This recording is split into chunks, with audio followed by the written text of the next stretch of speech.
This is our digest think tank group. We are podcasting different issues from around the world with expertise. What is your position right now? I'm a lawyer, and then I work as a programs officer in my organization. All right, awesome. So my name is Benigna Chibaonli Ejimba Alako. I'm a Nigerian. I'm a wife and a mother of two adorable children, boy and a girl. My major background is in law. I'm licensed to practice in Nigeria and in the state of New York. I have over 12 years of professional experience, specializing on several areas, corporate law, legal advisory, consulting, parliamentary procedures, legislative drafting, legal reforms, advocacy, lobbying, constitutional law contracts. I mean, a couple of things there. But for the longest part of my career, I've worked with the parliaments. And I'm currently working with International IDEA as a program officer on political participation and representation. My current role places me with the responsibility of developing and overseeing programs on political participation and representation in a donor-funded project in Sierra Leone. So I'm currently in Freetown, Sierra Leone. But I mean, I've worked in parliament for the longest part of my career. I worked with Nigerian parliament for so long. And then also part of the work I'm doing here in Sierra Leone is supporting the parliament here in Sierra Leone as well. So, yeah. Can you explain us detail what about IDEA? What your main doing? What's your organization main doing? Okay. So yeah, International IDEA is the International Institute for Democracy and Electoral Assistance. It's an intergovernmental organization with about 34 member countries and I think about 3 observers. They are all committed to promoting sustainable democracy worldwide. The head office is in Stockholm, Sweden, and it has several regional offices and then country offices as well. So I work in the Africa and West Asia region, AWA, and then the regional office is in Ethiopia. However, I work in Sierra Leone country office, which is part of AWA. So our country office project is a donor-funded project, fully funded by the European Union, that is aimed at supporting the electoral processes here and democratic institutions. So the project is basically titled Sierra Leone Democracy Strengthening Project. So I've been here since January this year. We did a lot of work around the elections. I mean, Sierra Leone just concluded its elections in June, its general elections in June. So we did a lot of supporting the electoral management bodies and other democratic institutions in enhancing citizen participation in political processes, and also building the capacity of the EMBs to administer the elections. So International IDEA, you do election observation. Is there any fraud in election or anything wrong with electoral system? Did you do such thing? No, we don't necessarily do observation, but we work around supporting electoral processes. We work with supporting the EMBs, the electoral management bodies, the commissions that are responsible for elections in the countries where we operate. Yes. It means your International IDEA cannot say the election is successful or is not successful, or you cannot say anything like that, and you cannot say fraud or there is a cheating vote or something. You don't do such. No. I just helping. Yes, I can see. Example, electronic machine. Do you help such thing also? Yeah, so I mean, one of the supports that we give to the EMBs We also help in terms of digitalization in electoral processes. So we do help with capacity building in areas of digitalization and trying to use digital tools for elections. We just provide technical support to the electoral management bodies. I mean, one of the things we also did in the past elections, I think here in Sierra Leone, is to deploy an election risk management tool within the commission, the ECSL, which is the Electoral Commission for Sierra Leone, that helps it to generate and assess the risk around the elections. So, and then to be able to plan with the data that it collects. So yes, we do support digitalization in electoral processes, but not election observation. So which organization usually do election observation? Yeah, so you have a couple of like Carter Center. Carter Center is known for election observation across the world. Then you have national observers as well. Here in Sierra Leone, we had NEW, which is the National Elections Watch. So you have the citizen observers, you have the national, you have the, but Carter Center is one that I'll tell you that, okay, these are organizations that are focused on international organization for election. Yes. Yeah, I said Carter Center. Carter Center is an international observer. Carter Center. It is part of United Nations or it is independent? Or No. It's an NGO that is focused on observation of elections. So do you know UN has such kind of observation? No, I don't think UN. I don't think UN is not an observer. It doesn't observe elections. No. Right. It's critical to say whether, because all UN members are not necessarily democracy countries, election observation or such thing may be difficult to agree among them. So it may be not possible in United Nations. So only NGO, right? They did as is the most famous one or is the best one? I mean, a lot of credence is given to the Carter Center, the EU observation missions, because EU deploys observers for most elections, especially elections around Africa. That's why it's an independent NGO, right? So I'm just saying that Carter is one that is very credible. Most times their reports are always being used, so the EU, of course, deploys observers in countries where they support. So they deploy observers and their reports are also very credible, and then it's also being used for planning. So yes, I would say Carter Center. And then is there a lot of office in Carter Center in Africa, or where is the headquarters? So I think I am not so sure, but I think it's also in Sweden. I'm not very, very sure about that, but they do deploy observers in countries, in other countries in Africa. I know they were here, I know they were in Nigeria, I know they were in Zimbabwe. So they do deploy a lot of observers across the country, yes. But I feel not necessarily the host country will be accept their observation or their their prediction, their result. Most recently, you can see a lot of African countries become military rule from democracy countries. So what's wrong in Africa? Reason a lot of become military coup, many countries.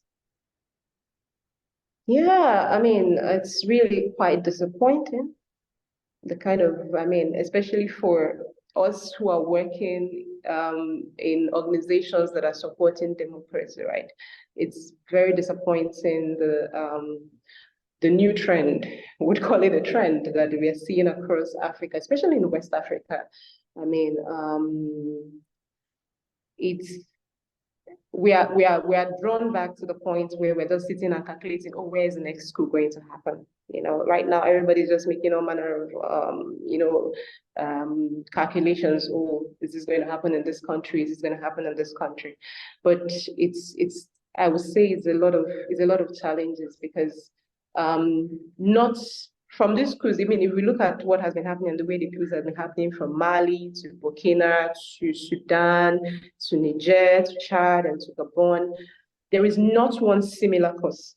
You can't put a hand and say, okay, this is one similar thing across the countries, right? There are various reasons as to why these coups are happening. So, I mean, for us, it's important that we start looking at the drivers of this democratic decline across this country, rather than just sit back and just be calculating where is the next one. We need to be more proactive because, you know, a lot of issues that come up, like it could be religious, it could be economic challenges, it could be poor, it could be fraudulent elections and electoral leaders, it could be some war between military bodies. So there are so many things: corruption, unemployment, state capture, conflict, fragility. So all this we can see, you know, it differs across these countries.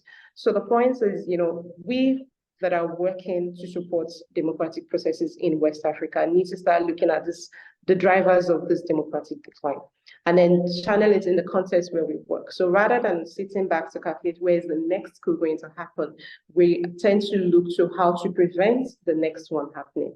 You know, so, and the only way we can do this is, going back to the legality, you know, through various forms of dialogues, reforms, you know, looking at the country context. It's a contextual thing. So what is going to happen? We don't know what's going to happen in another country next. It might be different from what will happen in next one. So we need to look at the context and look at what are the issues that we're seeing, what are the issues that are coming up that could be driving the youths, because it's very important to note that most of these schools are being supported by the youths.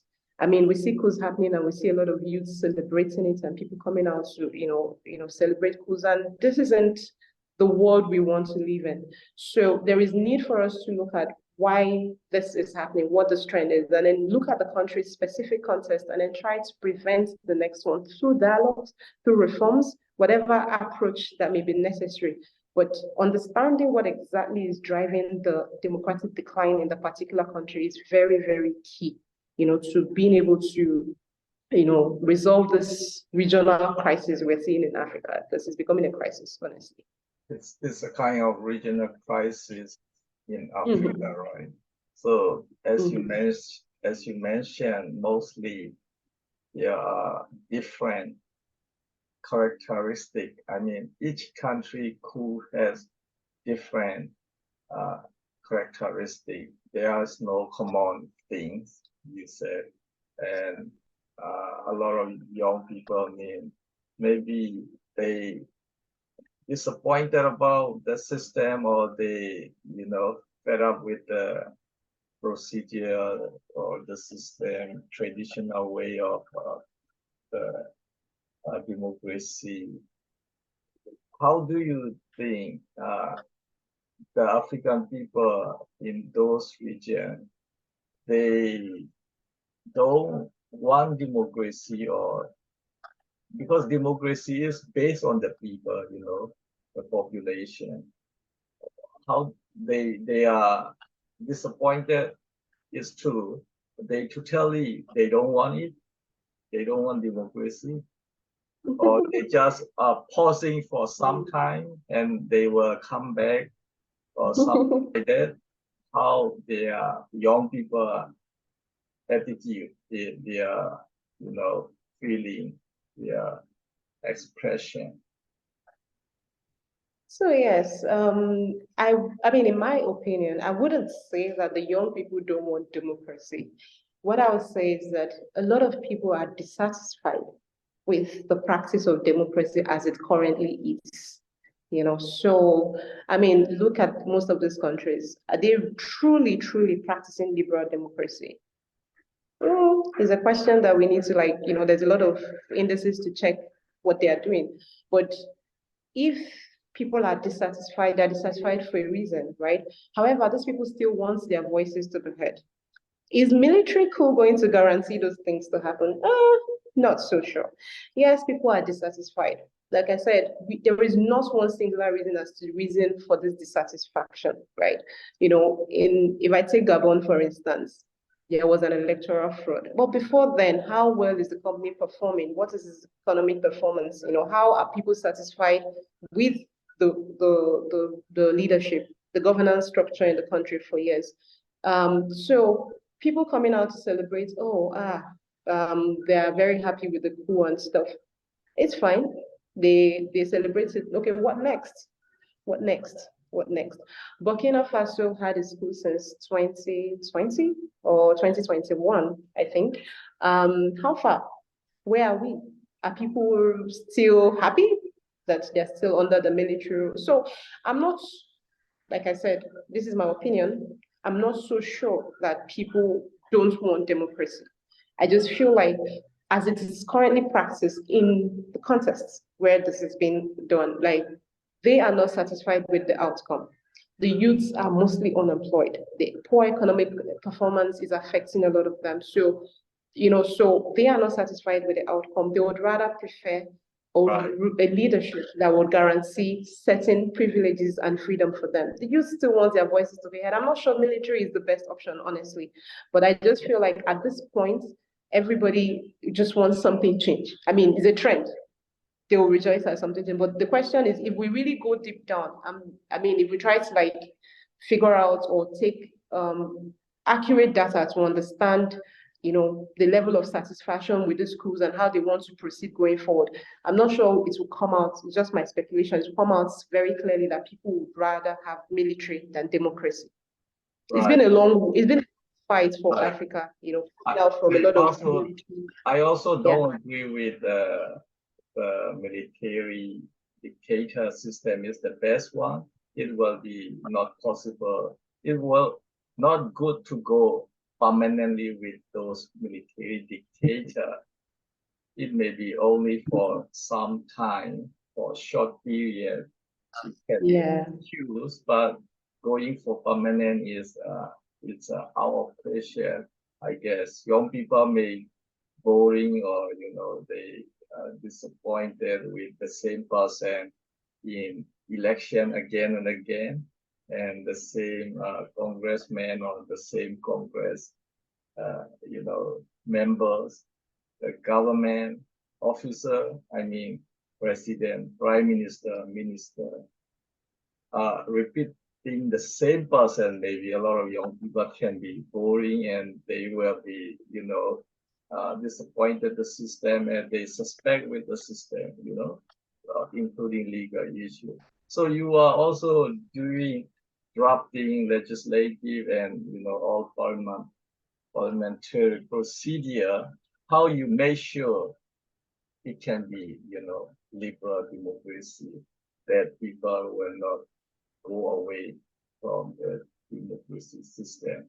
Because I had a lot of my previous discussion with African leaders and some VIP and a lot of expertise. They said, many said it's about corruption in Africa. So I think legislation is important as you are a lawyer. So what kind of drafting and parliamentary procedure can make satisfy the people and make perfect government? Yeah, so like I said earlier, it is legality and questions around reforms and legislation is country specific.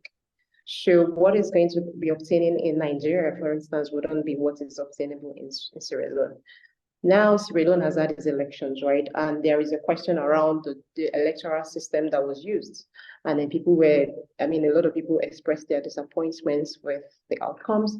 And there is then the need to look at that electoral system that was used and see whether it is something that is that can continue to be used in the next cycle or something that needs to be reviewed. In doing that, of course, the constitution has to be touched because that is where the system was taken out in the first place. So there will be need for some constitutional review. And currently the parliament is also looking at, reviewing the constitution, but then it's a conversation that has to be, involve much more national, wide stakeholder engagements. The parliament is at the forefront of it because they are the ones that are going to be doing the handling, seeing through the process. But then it would also come out with a much more national dialogue that will come up with, inputs from every stakeholder, every citizen, the citizens, and every EMBs, and everybody that is also interested in seeing elections credible and strengthened in Sierra Leone. So the parliament will be at the top of it. You have the constitutional review. Now, for instance, in some countries where the reason for their own crisis might be the poor economic performance or unemployment by youth, then you're looking at touching on policies or reforms around the economy, reforms that will see that the youths are gainfully employed, reforms that will target poverty alleviation. So, I mean, you can use legal reforms to touch on a couple of things, right? You said Parliament can refer constitution. Based on constitution, Parliament can procedure and they can draft legislation. Sometimes, the Congress member and the Parliament, if in case they are away from constitution, how can correct? Government will correct, or the judicial system will correct, or civil society can point them out. So how to check and balance? Or sometimes, the government make a mistake. They did not follow properly constitution, even judicial system, or they may ignore constitution and they may do their own way of decision. Yeah. It's we can say legally corruption, or if they don't follow constitution. So yeah, so it's everybody is involved. That's why I said a lot of stakeholders are involved. The civil society has a lot of advocacy role, in holding governments to follow the run-norm, which is their constitution. The civil society does a lot of advocacy, does a lot of dialogues, does a lot of sensitization around certain issues. I mean, some reforms come about as a lot of come to being because of the work that the civil society is put in.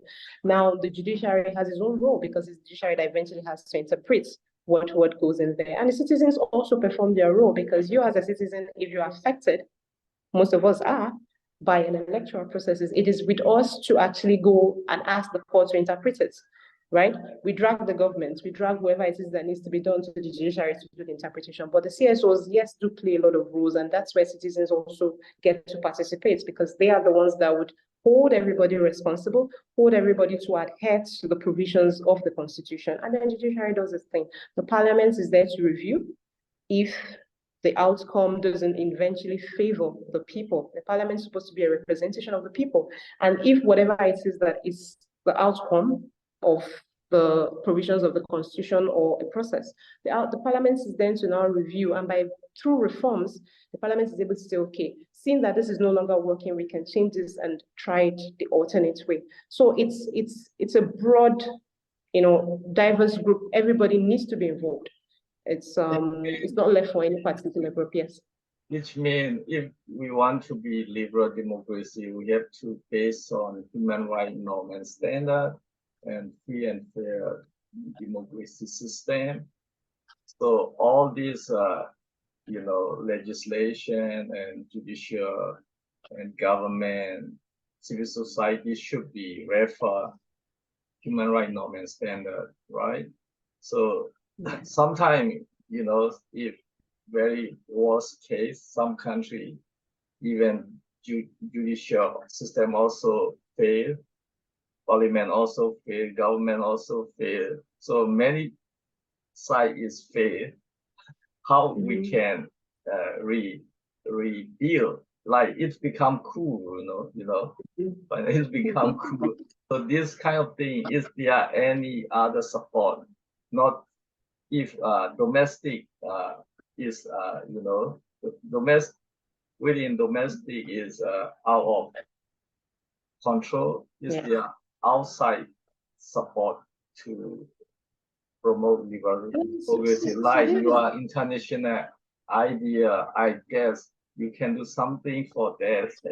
How much you can do if somebody totally out of control in the country? Yeah, so I mean, a lot of international organizations also play very important roles, right? I mean, a lot of African countries are dependent on FDIs and ODA and all their assistance and stuff. So they play important role because they set the rules, right? So they also have the responsibility of saying that the government where they are working, where they are supporting, is also playing fair, is also doing fair, so by its people. So the government can't shut everybody out, and then we still continue to get support,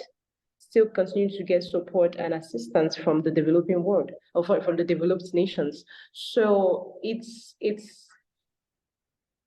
a call for everyone. It's not, I mean, yes, we've seen a lot of cases where people go to the courts to try to get justice for some fraud or something they feel was badly not done in the right way for them, and then they get shut out of the system. We've seen how governments can manipulate the system to favor itself. But yes, you're right that international organizations do have roles to play. And for us in IDEA, we support democratic processes. We support, anything that we're going to see to ensure that we strengthen democracy here in Sierra Leone. So most of our partners, in our project, we continue to ensure that we we build their capacity to be able to do what their mandate is, to be able to carry out their mandate to the people. Because whatever it is that we're doing is actually to the people of Sierra Leone, and not necessarily for individual or for the government, for the people. So we ensure that our processes, our activities, whatever it is that we're putting in here in Sierra Leone is for the people. So, and that's the only way we can also impact on the outcome of most of this, issues that do come out. So yeah, international organizations play their role. Can you say these military coup in Africa countries, they did not want to follow human rights norm and standard. They did not want to international, system those human rights norm and standard and liberal democracy. That's why it's become coup, or how you will say they did not want to obey international order, international norm and standard. So it is, I mean, of course, most coups definitely are going to be abandoning a lot of standards. For coup to happen, they are obviously tired of your standards. The standards are not working. So they are definitely going to be abandoning to see how they can put in their own standards and their own templates to work with. So I can't say that it's all across the 6 or 7 states now within Africa that have had their coup in the recent times. But I do know that, for the few, say the most recent one that happened in Gabon, with the support they have garnered, there is not necessarily a human rights infringement on its people. We're not seeing any of that happen. So it's more like a peaceful takeover, some sort. The only issue is, okay, they are targeting they don't like their leader. They exhaust. Yes, they don't like, exactly. So can you say if the leader should be not stay in power for too long, it will be better, maybe only 1 term, 2 term, and yes. What about congressmen? Yes. Congressmen staying for the parliament for too long, how do you think? It is not good, right? Or how do you so this is what I think. Is okay. Some people stay for 4 terms, right? Until they retire for year of age. Yes. So yes, I totally Otherwise, agree with people you. were boring, people were boring too long. Yeah. In my personal opinion, I just feel like every leader, what makes you a leader is the ability to be able to choose the right successors, to keep whatever it is that you have put in place, continuing, to put the right things in place and then see it continue. And then, sit back and watch that, oh, you've done a good job. And then you bow out. So African leaders are just very smart at it, having to find a way to keep themselves in office for a very long time. And then no matter how good or how nice your policies, how nice you have, the development strides you have made in your country, it would all fall back like a pack of sand someday, because people will get tired, right? People would always want to, everybody wants to be able to have a voice. Everybody wants to participate. Everybody wants to be part of what is happening, part of his own decision-making processes. So you shut people out, and then one person just stays and keeps, elongating him stay, finding ways to just keep himself there. People, it's natural that everybody gets tired at some point, and then this thing can come out and backfire. But for me, I feel like the idea of 2-term, 1-term, 5 years, 10 years, whatever years, is country specific, right? So instead of having elections and wasting the country's resources that will keep somebody there for God knows how many years, and then the person gets another 2-term, and then you have another election, and the person comes out, why don't just make it a mandatory 1-term? You serve 1-term of maybe 5 years, 6 years, whatever, and then you bow out. And then you try to find a way that the person doesn't come back and say he wants another term. Make your constitutions tight. But that's, again, is country specific. Yeah.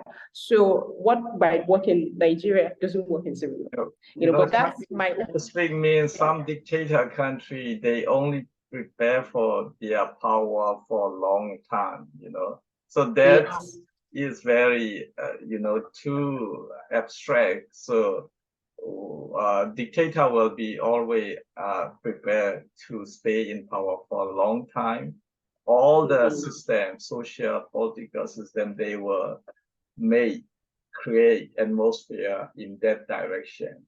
So if you go to liberal democracy, or according to international norm, human rights and standard, it will be definitely, it can be, check and balance, and we cannot drag the country as long as we want as dictator. It will be international norm for every country.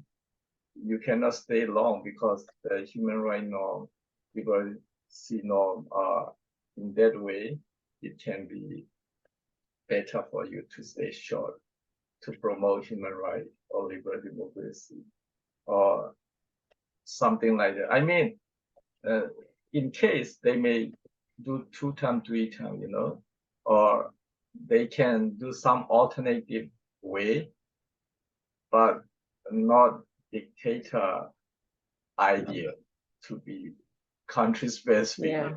Yeah. So as you work for parliament and legislative as a legal expert, what you want to recommend for all these dictator country and authoritarian country to be, a good parliament procedure drafting in order to be liberal democracy and human rights and I think yes, most of these countries need to go back to the drawing table, right?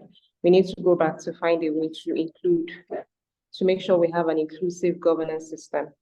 Whatever system that we're opting for, it has to be inclusive, it has to be fair, it has to be able to accommodate voices. So if we're opting for some sort of a rearranged democracy, it should be something that gives the people comfort, that gives the people comfort that their voices are heard, that gives people comfort that they are part of the decision-making processes. It can't be a dictatorship. It can't be a stylish autocracy disguised in the form of democracy. It has to be either truly democracy in its truest form. Include people, get